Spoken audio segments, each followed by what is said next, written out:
welcome back to Let's Talk Kentucky. I'm Sherelle Roberts. We're here with the Let's Talk team, and joining us at the table is Master Distiller Alice Castle. Welcome to the table. Thank you for having me. Alice, I'm not gonna lie, you are kind of a big deal. We have been like watching you since the beginning of our show, so we are just over the moon that you are here today because you have such an amazing distilling story. So please tell folks, how did you get into the distilling business? I always say first and foremost, I'm Kentucky born and bred. So I think some of it is just innate, we're exposed to it from an early age. In the DNA. It is. But I also discovered chemistry and physics and calculus when I was in high school. Nice. I was that person. And my mom suggested chemical engineering. Oh. And I said, great, what do they do? Right. And she said, you can make beer and be a brewmaster, or you can make bourbon and be a master distiller. And I said, done, let's do it. I was about 15 at the time. So maybe not appropriate, I don't know. That's awesome though. But ended up going to the University of Kentucky for chemical engineering. And then from there was able to do a co-op with Alltech that has Kentucky Ale. They didn't have a distillery at the time. I was there when they started Town Branch, got to help them get that going.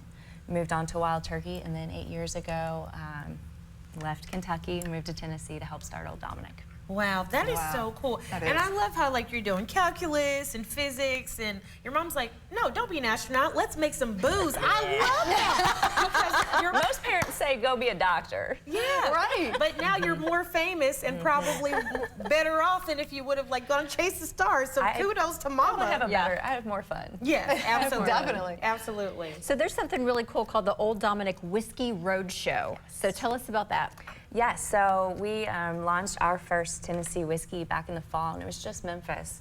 But this year, we've slowly started rolling it out to all our other markets. So I was in Atlanta last week, launching it there, and did a little mini roadshow there.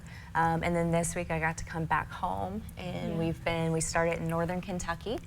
So did some stuff up in Florence and Covington, and then today, a little bit in Lexington, a little bit in Louisville. And then we'll be back in Lexington again tomorrow. Yeah, and so you have an event tomorrow at Bell's Cocktail House, is that right? That's fine. So I actually think we are not doing that event now, but we absolutely will be at the Liquor Barn in Hamburg for a bottle signing at 3:30 tomorrow. How cool is that? Well, let's do a little tasting, if you don't mind. And while you're pouring and we're tasting, tell us what's special about this particular whiskey. So this is a Tennessee whiskey. Starting a distillery in Tennessee, it was just kind of a given that this is what we would do. But it's a very traditional bourbon mash bill. My Kentucky roots they run deep. So this is going to be 75% corn, 13% rye, and 12% malted barley. So that high corn content's going to give some really great sweetness to it. We do follow this Lincoln County process, so we do send it through that sugar maple charcoal. That's what makes it Tennessee whiskey. We do it a little differently than some of the other more well-known Tennessee whiskeys. We don't send it through too much charcoal, so it actually maintains a lot of its just traditional bourbon flavor. Nice. Now this is very smooth. It is. Well, it's smooth as Tennessee whiskey. Right? But it also helps that this is 85 proof, so it is going to be a little bit lower alcohol, so you're less likely to get that burn that people associate with whiskey. Yeah. Really good. Delicious. Now I can only taste a little bit because alcohol flush syndrome, but I always love the taste of whiskeys, so that is gorgeous. Thank you. So what is the difference between a bourbon and a whiskey? That's a fight. It is a fight, especially in this state. I know. I was here for a while, so all bourbon is whiskey. Not all whiskey is bourbon. So if you just picture a really large umbrella, let's call that umbrella whiskey. Underneath it, you have little baby umbrellas.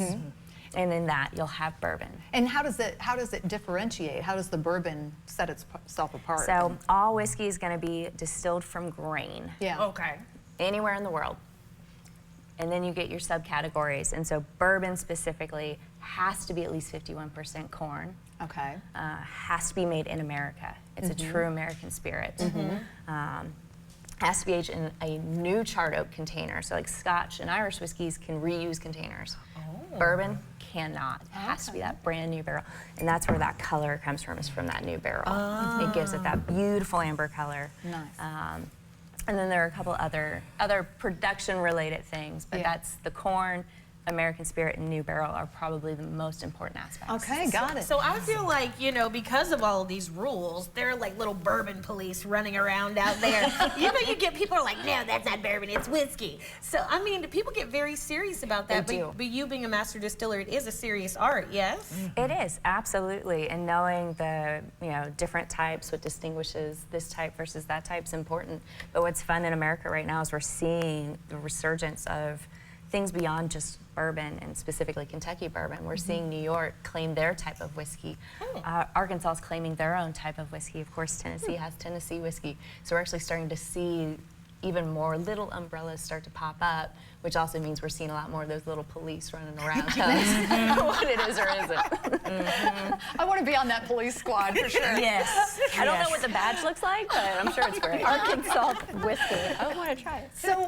So let's talk about, first of all, too, the fact that you're going to be around this week. So where can people find you? And then also, where can they find the product as well? Absolutely. So today we're actually going to be heading back over to Louisville, and so we're going to be at Liquor Barn. I believe it's Springhurst at 3:30 to 5:30. Then we're going to pop over to Watch Hill proper for an event at 6 or 6:30. And then tomorrow will be the tasting and bottle signing at the Liquor Barn in Hamburg at 3:30. Awesome. Awesome. Very Looking And then forward to it. Finding our product, we are across the state of Kentucky. We're in multiple other states. The best way to know is go to our website, olddominic.com, and there's a where to find us. You can put in your zip code. You can search by our product because we make multiple things, and it'll tell you exactly where you can find us. Awesome. Very Love cool. Well, Alex Castle, master distiller, thank you so much for being here. you. And thank you for sharing your Tennessee whiskey with Absolutely. us. We Yeah. appreciate that. Okay, everybody, stay with us. Ready or not, here comes pumpkin spice.